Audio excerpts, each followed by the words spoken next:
നമസ്കാരം, കൊട്ടാരക്കര മീഡിയയിലേക്ക് സ്വാഗതം. കേന്ദ്ര പെട്രോളിയം സഹമന്ത്രിയായി സുരേഷ് ഗോപി സ്ഥാനമേറ്റു.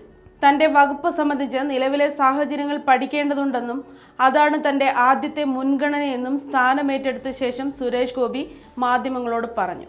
കൊല്ലം ജില്ലയിലെ എണ്ണ ഖനന സാധ്യതകൾ ഉപയോഗപ്പെടുത്താൻ ശ്രമിക്കുമെന്നും അദ്ദേഹം പറഞ്ഞു. കേരളത്തിലെയും തൃശൂരിലെയും ജനങ്ങൾക്ക് നന്ദി പറയുകയും ചെയ്തു അദ്ദേഹം. ശാസ്ത്രി ഭവനിലെ പെട്രോളിയം മന്ത്രാലയത്തിലെത്തിയാണ് സുരേഷ് ഗോപി ചുമതലയേറ്റത്.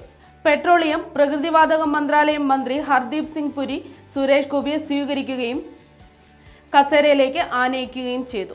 വകുപ്പ് സെക്രട്ടറിമാർ അടക്കമുള്ളവർ ചടങ്ങിൽ പങ്കെടുത്തു. UKG ക്ലാസ്സിൽ ചേർന്ന അനുഭൂതിയാണ് തനിക്കെന്ന് സുരേഷ് ഗോപി പറഞ്ഞു. കേരളത്തെ ടൂറിസം രംഗത്ത് ഭാരതത്തിന്റെ തിലകക്കുറിയാക്കുമെന്നും അദ്ദേഹം കൂട്ടിച്ചേർത്തു. പ്രധാനമന്ത്രിയുടെയും വകുപ്പ് മന്ത്രിയുടെയും നിർദ്ദേശങ്ങൾ അനുസരിച്ചായിരിക്കും പ്രവർത്തനം. തൃശൂരിലൂടെ കേരളത്തിന്റെ വികസനം സാധ്യമാക്കും. റിസർവ് വകുപ്പിന്റെ ചുമതലയും ഇന്ന് തന്നെ സുരേഷ് ഗോപി ഏൽക്കും. ട്രാൻസ്പോർട്ട് ഭവനിലുള്ള ടൂറിസം വകുപ്പ് കാര്യാലയത്തിലേക്ക് അദ്ദേഹം പോയിക്കൊണ്ടിരിക്കുകയാണ്. അതേസമയം കേരളത്തിൽ നിന്നുള്ള മറ്റൊരു മന്ത്രിയായ ജോർജ് കുര്യൻ ഇന്ന് 11:30 ചുമതലയേൽക്കും. ന്യൂനപക്ഷ ക്ഷേമം, ഫിഷറീസ്, മൃഗസംരക്ഷണം, ക്ഷീരവികസനം എന്നീ വകുപ്പുകളാണ് അദ്ദേഹത്തിന് നൽകിയിട്ടുള്ളത്.